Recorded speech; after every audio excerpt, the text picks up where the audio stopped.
The following is a Comfortably Zoned Radio Network production.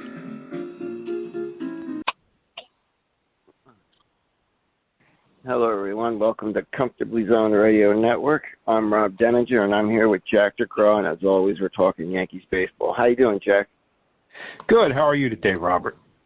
Not too bad. The Yankees are currently down 8-4 heading into the bottom of the seventh. They're taking 2 out of 3 against Tampa, but it looks like they're gonna lose this one and leave with a split. Yeah, these Yankee-Rays games are, turning out to be like the old Red Sox-Yankee series. All the games are outstanding. Yeah, and Clark Schmidt, Severino should be back by next Sunday, and either him or Brito are going to lose their spot in the rotation. And Schmidt hasn't. Last 2 games he's pitched very well, but today he didn't do himself any favors. No, I think going into the season he was looked at as a spot starter and a guy out of the bullpen. But with all the injuries, it's like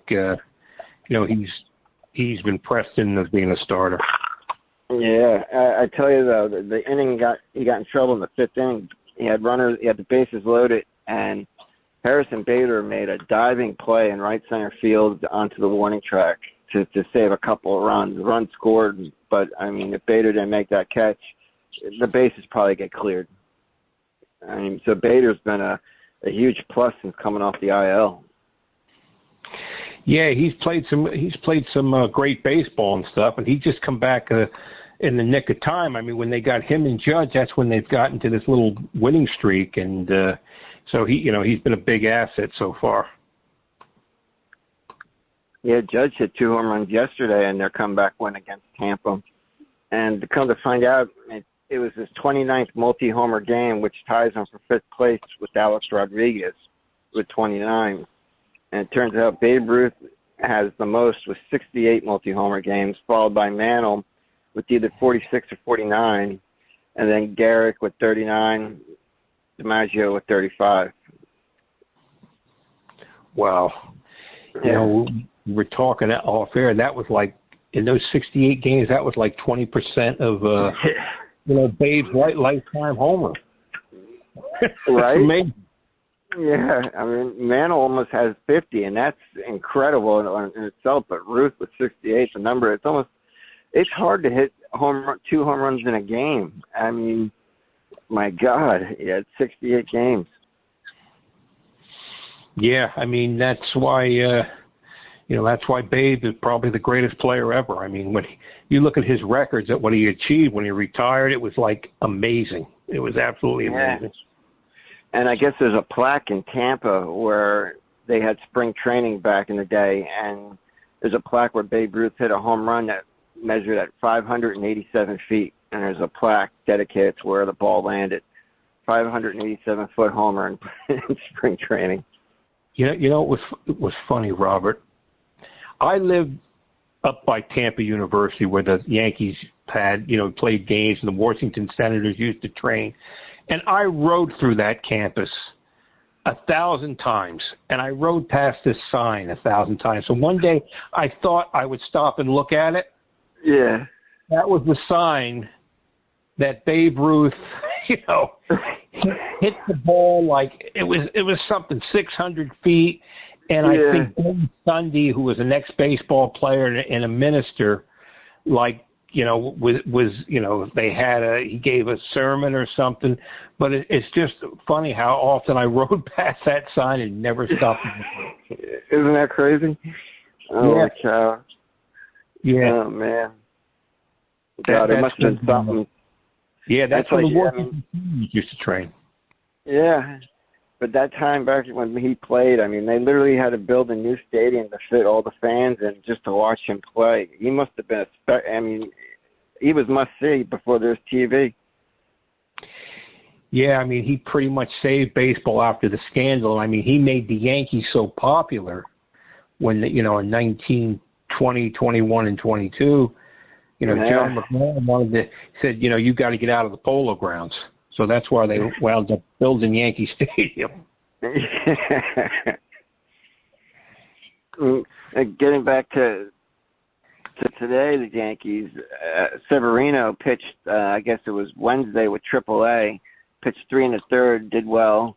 I think he only gave up a run and a couple of hits, and he's supposed to pitch Wednesday with AA. Yeah, AA Somerset. Oh, he's pitching Tuesday night for AA, and they say he should be back Sunday for Cincinnati, barring nothing goes wrong. Yeah, well, they really need, they really need these guys to come back because right now, I mean, there's a chance, they might not even make the playoffs with the team they got right now. Yeah, I mean, Rodon, he just started resuming playing toss yesterday and today from 60 feet away. They're hoping to stretch the distance Monday and take it from there. But he had to get a cortisone shot this past week. So I mean, who knows when realistically we'll see him pitch again? Yeah, I know there was I think there was a podcast this week, and John Boy said, he's not going to pitch all year. And his wife left a tweet and was bullshit, so. They pay all these monies for pitchers, and you have to overpay them. Yeah. Because they come to the team. But, any pitch could be their last, and the Yankees have had their share of bad luck with pitchers. I mean, look, I hope he don't turn into like a Brett Burns when the Yankees got him in the 80s, and he didn't pitch a game all year. That was the end of his career. Yeah. Oh, shit. So that's like Clay Holmes this year. He's 1-2, and he's got 4 saves out of 6 opportunities, but he's been shaky when he pitches. Michael King has looked a little bit better. I wonder if they should start trying to use him more and save opportunities. He's 2 out of 2 when given the chance.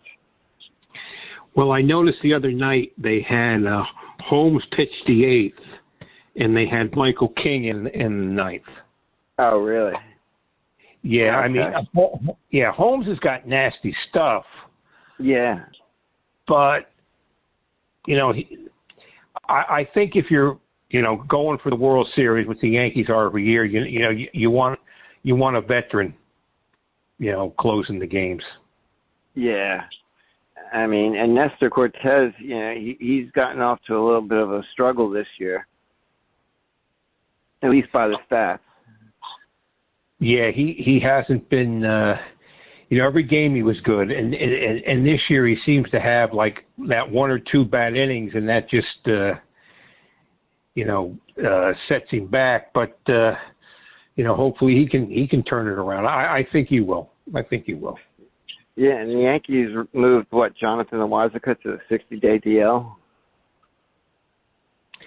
Yeah, it's always something. I mean, these guys they've had so many injuries. It's almost it's unbelievable. I mean, especially with the pitching staff. And then we were talking off air. Donaldson, it was supposed to be 7 games. And it's been 6 weeks. Yeah, they said he should be back by the end of the month. When but they didn't give him that exact date. But they'll have to create a roster spot for him. And Oswaldo Cabrera, who's on the IL right now, but he's doing rehab assignment, he might have to be sent down to make room for Donaldson when he comes back. Yeah, he's got some options left, and I mean, it'd be good to get Donaldson back because you got Kiner Falefa playing all over. Yeah. And he's only hitting 180. Yeah, I think so. Yeah, something like that. 186 maybe. It might be being generous. Yeah. And I mean, when if you're okay, he's going to fill in a game or two, maybe at short and second and third this season, and maybe a game in the outfield. I mean, he's been playing a lot of games. He's been playing a lot of games in the outfield, which is going to catch up to you eventually. Yeah, I mean, Kiner Falefa is batting only 182. He's played in 31 games. And Hicks is batting 153. He's played in 24 games. Donaldson's batting 125, but he's only played in 5 games. Yeah, I just seen Oswaldo Cabrera hit a home run today. Did he? Oh, good. Yes. Yeah, they might. they might not. They might send someone else down, but they're gonna have to create a roster spot somehow when Donaldson does return. Yeah, I mean, you wonder when they're going to even get Stanton back. I know. He played some. I guess he's doing a little defensive work in the outfield Friday, but that's the only piece of information that I've been able to find on when he might return. It's just that he's started doing defensive work in the outfield. The thing with him, Robert, I mean, the first year he played 158 games, but ever since then, you throw out the COVID year, he's averaging like maybe 105 games a year. Yeah, you can't count on him. And, he's muscle bound, and that's what's made him, the great player he is when he's healthy, but he's not really somebody you can rely on. No. And it's like, I don't know if they should play him in the outfield every day or not play him in the outfield at all. But like we were talking off air, he can get hurt just running the bases.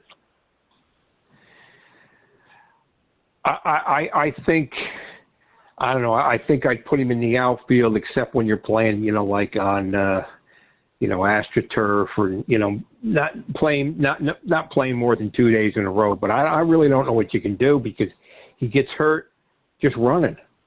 Yeah. Yeah. I'm bringing up his stats now. I want to. But I heard something this week, Robert. They were interviewing Bryce Harper. Yeah. And Bryce Harper said the Yankees never even talked to him. Well, that was the thing going into his free agency. He was making hints in interviews that New York, the Yankees, were the team he wanted to go to. And instead, Cashman went the route of Stanton. He was able to get him, relatively cheap for nothing. But I would have loved to have seen Bryce Harper in a Yankee uniform. I mean, the guy, the bright lights don't bother him. I mean, as you've seen when he's in the postseason, he hits a cover off the ball. And he's usually an MVP candidate every year. Yeah, see, I never realized. I thought, okay, I can understand, they got Stanton. But Harper said the Yankees never even contacted him. That's crazy. And for someone like, Brian Cashman, who says he always does his due diligence, that was a big miss on their part. Yeah, you figure, you at least talk to the guy and get an idea, maybe there's some way you can fit him in. Most likely you can't, but there might be some way. I mean, he reminds me of a Paul O'Neill with a little bit more, with a, better talent. He just reminds me of that Paul O'Neill type. He's fiery. He's got a lot of emotion. He's someone the Yankees could use in the dugout. He's one of those guys that's always fired up. Yeah, I mean, you always look back, but I just never realized that they didn't even talk to him. Wow, that's a crime. Because I remember thinking, I remember Teixeira when he was going to be a free agent, and he was talking about how Mattingly was his favorite player, and I was like, oh, he's going to be a Yankee. And next year he signs with the Yankees. And what's his name did the same thing. He was making hints that he wanted to be a Yankee, and they didn't even talk to him. Jesus. I don't know. What's going on up there, Robert? I know I get on a lot of Yankee sites, and they're blasting Boone and Cashman. Oh, I mean, yeah. I can't imagine what's going on up there. Every morning on my way to work, I put on sports radio, and it's all about fire Boone. And, the radio host, all he could say is fire him and replace him with who? The Yankees are just going to get somebody else to do exactly what they want. So it's almost like, why fire him? You're just going to get replaced by another robot. Yeah, it's just beating a dead horse. And, I mean, if you look, the guys won a lot of games. Yeah. They're relevant every year, but I think, with the fan base, they go like what old George used to say, well, if you don't win the World Series every year, it's been a lousy. And also the other one's just get rid of Hicks, Yeah. Hicks and Donaldson, but, Donaldson's off the books after this year, and I think after this year, you still have Hicks for a couple of years, but I think you can, some of his contract is it's a little more contract. They're just not going to give these guys away because who's going to take them? Yeah, and they got to make a decision on Glaber soon. He's going to be a free agent eventually. Yeah. But I was looking, Stanton since 2019 is averaging 61 games a year. And there was that one shortened season with COVID, so that counts against it. But yeah, he's not averaging many games. Yeah, I think if you include the COVID year, it's like 90 games. Yeah. And he played 158 the first year. So. Yeah.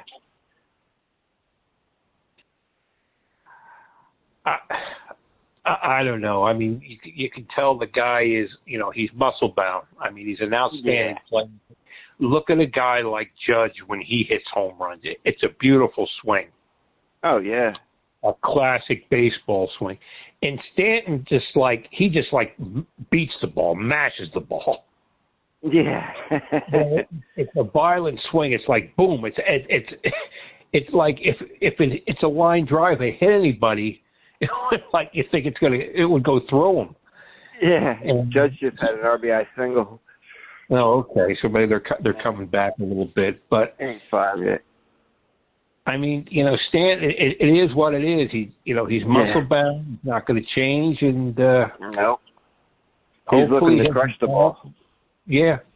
When he gets back, he'll hit homers and knock in runs, but hopefully he can just stay healthy. But it's a hard thing. Last year he only played 110 games. The year before that was 139. In 2020 he only played 23. In 2019 he only played 18. And then, his first year was 158. And then the next 2 years he doesn't even have 30 games under his belt. Yeah, and I mean, the injury thing, I mean, I like Cashman. I think he's done a good job. But, some of these moves, they just haven't turned out with Montas and Frankie Montas, yeah. And, a couple other the relievers, they're hurt. Canelli is a good pitcher, but he gets hurt all the time. And so it's just, it's been a rough go. Yeah, I mean, Rizzo's been the guy who's been most consistent this year, followed, by Aaron Judge, and that's where a lot of their offense is coming from. Volpe does damage on the base path, and Bader, this past week has come on, and if those guys aren't going, especially Judge and Rizzo, I mean, runs are hard to come by. Yeah, and I think, too, with the injuries, you always have a different guy batting leadoff. Yeah, yep. Today they have that guy, that left fielder, what's his name? Bowers?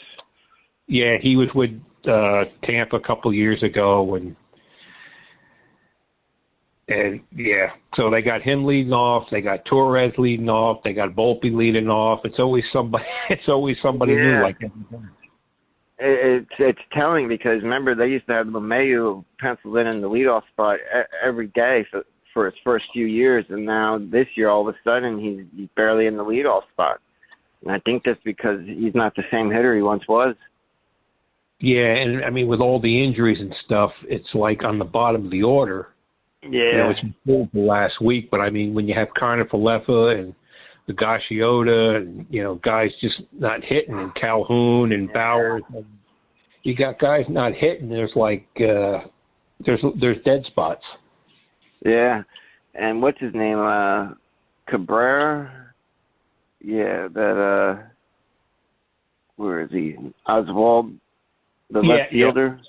Yeah, the last he's got 8 RBIs in his last 6 games, something like that. He's got 2 home runs, 7 RBIs in his last 7 games, so he's starting to come on after a slow start to the year. Yeah, well that's really hurt him. Left field has really hurt him this year. Yeah, like Hicks not driving any runs, and Falefa, and Cabrera struggled a little bit. So you got to get some production out of left field. Yeah, I mean, if he can keep hitting, he'll stay in the lineup. I mean, like Hicks, he's batting 153 or something like that. He got 1 home run. I don't know what I just think he needs to be he needs a change of scenery because I think he's fed up where his game's at right now. Yeah, it's another Gary Sanchez situation, and when we look back from 2017, you thought Hicks was going to, become a star or at least become a consistent everyday player, and you had Greg Bird. He looked like he was coming, and he got hurt, and Andujar got hurt. Severy's been injured, and Sanchez went from an all-star to below average player. It's just been I know. Yeah, it looks like this team is going to win a couple World Series in the next 5-6 years, and why they've been good, but you never know what's going to happen. Yeah, what's his name? Sanchez couldn't even get a job in the major league. The Mets actually just signed him to a minor league deal the other day, so he's with the Mets right now. But and Andujar, he got called up a week ago, maybe last weekend or something, and the doubleheader, I think he had 2 home runs and 6 RBIs. But since then he's starting to cool off. But he came up and he was on fire at first. He's still a guy I'd like to see succeed. Wow, I didn't even realize that. That's good. I'm glad to see him do that. But you're right. 2017 when Girardi took that team to the championship series, you thought they had something there, and God, some of the players just didn't pan out like you thought. Like Greg Bird, when he first came up, he looked like he was the future first baseman. Sanchez at catcher. Just some of these guys didn't pan out. Yeah, especially Bird used the whole field. He could field, and I don't think he ever recovered from the injuries. Yeah, the injury. And Sanchez, who knows what happened to him? He looked like he was an all-star. Yeah. His demise, I can't get over it. He was a guy who was literally a threat at the plate to point out to being almost an automatic out and a liability behind the plate. Yeah, it makes you wonder. Then, Andujar getting hurt and, Sevy with all his injuries. I think Severino should go to the bullpen eventually. Yeah, I remember it was when he came back from injury. We thought maybe it'd be best if he pitched out of the bullpen to start the season, because, you worried about him getting hurt and with the limited innings they wanted him to pitch, and he ended up getting hurt last year anyway. Yeah, he's got electric stuff, and in the bullpen, he can get by with 2 pitches. I think maybe with his, the full arsenal of pitches he has, it puts a lot of strain on his elbow and on his shoulder, and it's just I don't know. He might be a free agent after this season, but I know. Are you going to want to sign him? Oh well, at a reasonable cost, but I would think with his intensity, he'd be a great closer. John Smoltz went from being a starter to a great closer. I'd like to see something like that happen with Sevy, but I don't know if he might want to remain a starting pitcher. Yeah, and with the injuries, it's like, well, how many starts has he made in the last 3 or 4 years? Not too many. Not too many, no. That's the thing. Do you want to take a chance on him? He's got great stuff, but you might not. You might only get 10, 12 starts out of him a year. Yeah, and with all the injuries the Yankees have, I think you never know what's going to happen with pitching, but I think you want to get somebody, you at least can get 28, 30 starts out of. Yeah. It's like I'm looking out of games last year he pitched 19 games. In 2021 he only pitched in 4 games. In 2019 he only pitched in 3 games. Yeah, so the last 3 years haven't been good for him. He started his career with 11 and then 22 games, 31 games, 32 games, and then he signed that contract, and it's been 3 games, 4 games, 19 games last year, and this year is yet to start. Yeah, I mean, I remember, Robert, I was down here in spring training. It was a cloudy day, and I was watching him warm up in the bullpen. And after like 7 or 8 pitches, he just walked off the mound. And, that was the beginning of the end. Yeah. And it seems to always be a latch strain. Yeah. I don't know. You think with all the training they have and everything they put into it now. Yeah. You think they would find out why these guys are always getting hurt. And I know Pete Rose. I've said this plenty of times on the show. Pete Rose said once the season ended, he didn't pick up a baseball bat or a glove until spring training. And the only kind of workout he did was play golf or tennis. Tennis is a great sport.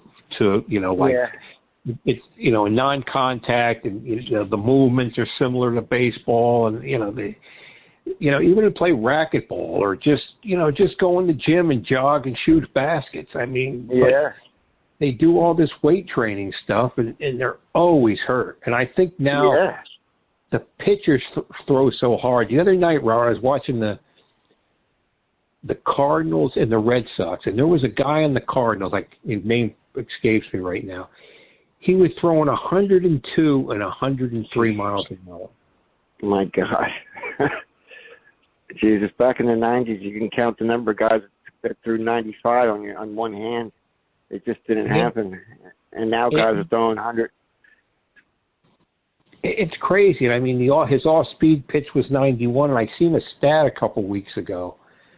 Last year, there was 3,368 pitches that were thrown over 100 miles an hour in the big league, which is almost double of what it was 2 years ago.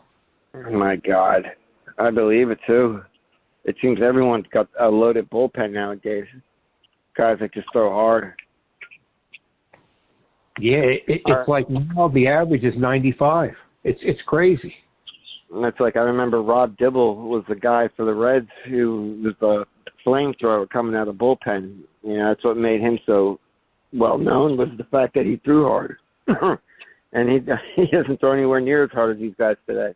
Well, maybe a little, but he didn't throw 100 miles an hour. Well, the interesting thing, like Goose Gossage and Rob Dibble and Alan Hrabowski, the Mad Hungarian, Mitch Williams, when they threw hard, they threw everything into it. Oh, yeah. And, I mean, now these guys have such fluid motions, it doesn't even look like they're throwing that hard. No, and they said Sandy Koufax threw every pitch as if it was his last. Yeah, he threw so hard, I think his catcher, I think it was Rube Walker, said, why don't you take something off it? He was wild. He had trouble finding the strike zone.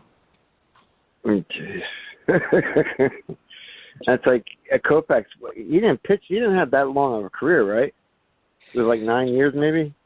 No, he was predominantly. He was a heck of a basketball player, and he come up in I think 55 as a bonus baby, and he had to stay he had to stay with the Dodgers. He didn't really pitch that much. He had some big games, but from like 61 through 65, he averaged like 23 wins a year. But he threw so hard, he threw his arm out, and he eventually retired because the doctor said, you just might lose you might wind up losing your arm, because after he pitched, he used to put this something on his elbow, and it was like blazing hot. Wow.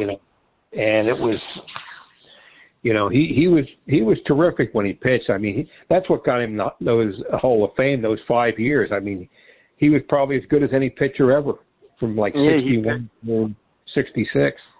Yeah, he pitched 12 years, and his last 4 years, he went 25-5 in 63. In 64, he went 19-5. In 65, he went 26-8. And then in his last year, he went 27-9. Unbelievable. And his ERA his last year was under 2.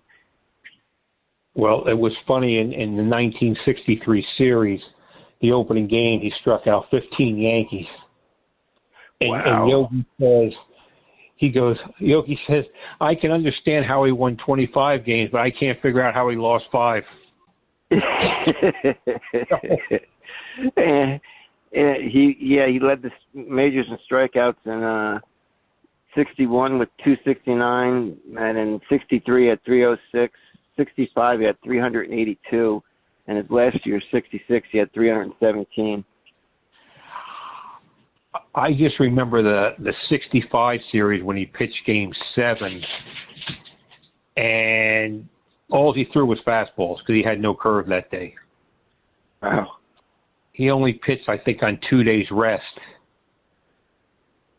because he didn't pitch Game 1. I told the story before. He didn't pitch Game 1 because of a Jewish holiday, and Don Drysdale pitched, and Don Drysdale gave up like 3 runs in the first inning. When Walter Alston come out to talk to him, he said to Alston, he goes, I bet you wish I was Jewish too. Anthony Volpe just hit a 2-run homer to make it 8-7. Yeah, these games are fantastic when they play the Rays. They really got a rivalry going. Yeah, they do. 15, 16 years. I mean, I think since 2007, 2008, their series against each other is almost dead even. Yeah, I mean, I remember when the Rays were a team trying to catch the Yankees, and now they're a team that the Yankees have to give everything they got to beat. Yeah, we've said it before, but the Rays probably do the best job in the major leagues with evaluating players. Oh God, yeah. I mean, every year. I mean, I can't name you a player on their team, and every year even though they lose their best players every year, they still come back with someone else, someone from the organization. Yeah, they always seem to come up with it, and every year, the same year, they're always good, they always contend, and they're always complaining about the ballpark. So yeah. You mentioned Yogi Berra before. There's a documentary coming out about him. Yeah, I seen in some spots in this country it opened up. I think they had an opening in California and one in New York, but I'd love to see that. Yeah, me too. Yogi was like one of a kind. There'll never be another Yogi. I mean, what was he, a 3-time MVP? 10 World Series rings. I mean, he was probably one of the best bad ball hitters ever. Yeah, it was amazing. He used to come down to spring training every year, Robert, and he would sit in the dugout, and when they were on the field, he'd be standing. Sometimes he'd sit behind the cage, and he'd talk to Girardi or Joe Torre and stuff. And you're looking at this guy, and he's 5. He was old then. He was in his mid-80s, shriveled up, and you're sitting there, just like there is one of the greatest baseball players ever. Yeah. And Joe Girardi was saying Jorge Posada, had access to him almost all the time, and he was such a big influence on Jorge Posada's career. Yeah, after Yogi in the feud with George ended, he used to come back a lot. And I mean, when you have these guys around like Yogi Berra and stuff, and they're so accessible. It's just great to be around those guys. And, get info. And Manning, one of the reasons Mattingly was so fond and close with him was in '83 when Mattingly came up at the end of the year. Yogi saw something in him and told him he's going to find a spot for him on the club next year. And so he had him playing left field, third base, but he wanted to get that bat in the lineup.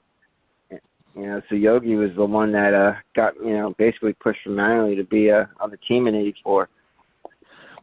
Well, I remember when George, fired Yogi. I think it was '85. He was, 5-10 or 5-9 or something, and they said Mattingly, was he threw the garbage can around, kicking the garbage can. Some of the players were throwing bats. I mean, they were, they were pissed off when George fired Yogi. Yeah, I mean, Manning, when he became a manager, took on number 8 in honor of Yogi Berra.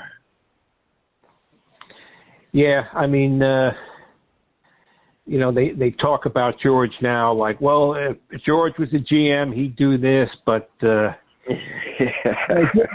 George did a lot of good things. You got to give him credit where credit's due. Oh, but in the 80s, starting like 80, after the 81 series, it was a nightmare for 10 years. It was really bad. He traded away all those top prospects, for guys that never panned out. Yeah, I mean, Fred McGriff was one of them. Jose Rio. I mean, Doug Drabek. There were so many of them. Yeah, the list is endless, and they had Willie McGee too. Yeah, or they traded Jay Buhner for Ken Phelps. Yeah, Buhner was a 35 home run guy, 35-40 home run guy. Yeah, with a cannon of an arm. Yeah, there was a lot of Jim Deshaies, Bob Tewksbury, Dennis Rasmussen, and they just never gave him a shot. I mean, it was just endless. And when George got the sabbatical from the commissioner, the Stick Michael, who was just it was fantastic for the Yankees. He's a solid player, but as a GM, he was just incredible. And then he drafted all those players and cultivated them. Yeah. So that's what turned it around. Showalter and in the Stick. Yeah. That's like Showalter sat down with Mattingly and wanted to know which players were the good ones, which ones weren't. And they started getting rid of the players that weren't into winning, and they started to go out and get guys like Boggs and O'Neill, guys that wanted to win. Yeah, they started changing the culture. Another thing, after 1980, the Yankees won 102 games, and they got swept by the Royals in the playoff. And that's when George fired. Well, he didn't fire Dick Howser. He told Dick Howser he'd have to get rid of all his coaches, which is essentially firing the guy, Yeah. Jesus. And the funny thing is the Yankees scored the most runs of any team in the 80s. But after, like you said, it was the 81 series, they never got back. No, they had great teams, but they were never Toronto was always a little better. The Tigers were a little better. You didn't have the wild card then. Yeah. The Tigers with Alan Trammell and Lou Whitaker, Jack Morris. Yeah. Jack Morris was a hell of a pitcher. Yeah, the one year they got was it with the Twins? Yeah, he pitched in the series. Yeah. How many innings did he go? I mean, he pitched a hell of a game in series.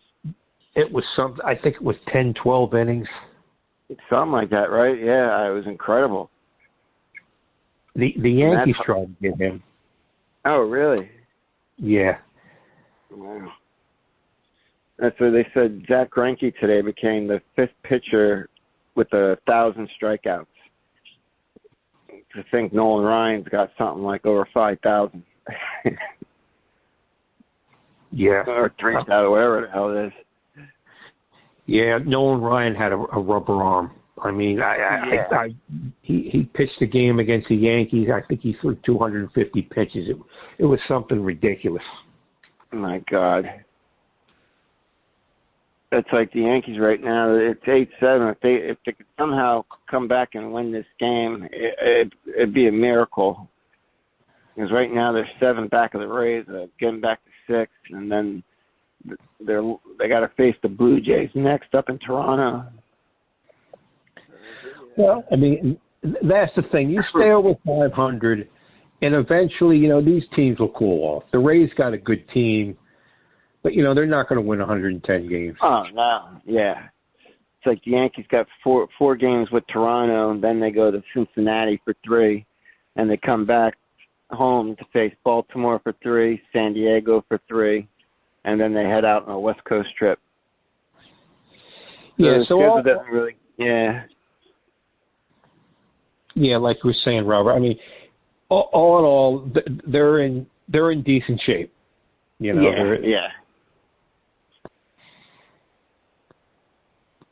They might have to go. I'll be curious to see what kind of moves they make at the All-Star break. They're definitely going to have to add a couple of players just to shore up some positions if things continue to go the way they are. Yeah, I think you look at some of the teams who are falling out of the race now, and see what the Yankees are willing to give up. Yeah.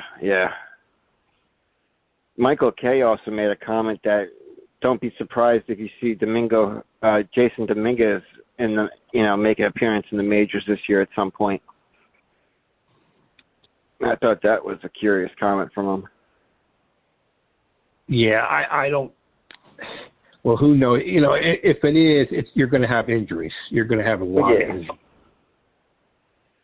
I mean, unless he's just ripping it up. I mean, he's in Double-A now, and from what I understand, as of 2 weeks ago, he wasn't doing that well. Of course, a lot can change in 2 weeks, but I don't know. You want to bring somebody up when you're struggling? Yeah, true. You want him to be comfortable before he comes up. Yeah. I mean, Volpe's handled it great. Yeah. But, I mean, Volpe's the exception. That's like he had a 2-run homer just a couple innings ago to make it 8-7. Yankees are in the bottom of the ninth, 1 out, and Glaber's up at bat. But it doesn't look like they're going to, as of now, win this one. At least they split with Tampa at the very least. Yeah, I mean, they've kept their head above water, so that's a good thing. It didn't look it a couple of weeks ago, but they turned it around. Yeah, hopefully when we talk next week, Severino's back. We'll have more on what's going on with Rodon. Maybe more news on Stanton and Donaldson. But until we get fully healthy, it's trying to keep the head above water, like you said. Well, we'll see what happens, Robert. It's always a pleasure, and likewise. Hopefully we can get together soon. Oh, yes. We'll try next Sunday. Sounds great, Robert. Okay, so everyone, will see you next week. The proceeding has been a Comfortably Zoned network production. You are advised to keep your dreams wet, your humor dry, your children and grandchildren out of military recruiting offices and off the laps of clerics who wear dresses. Thank you for listening, everyone. Happy trails.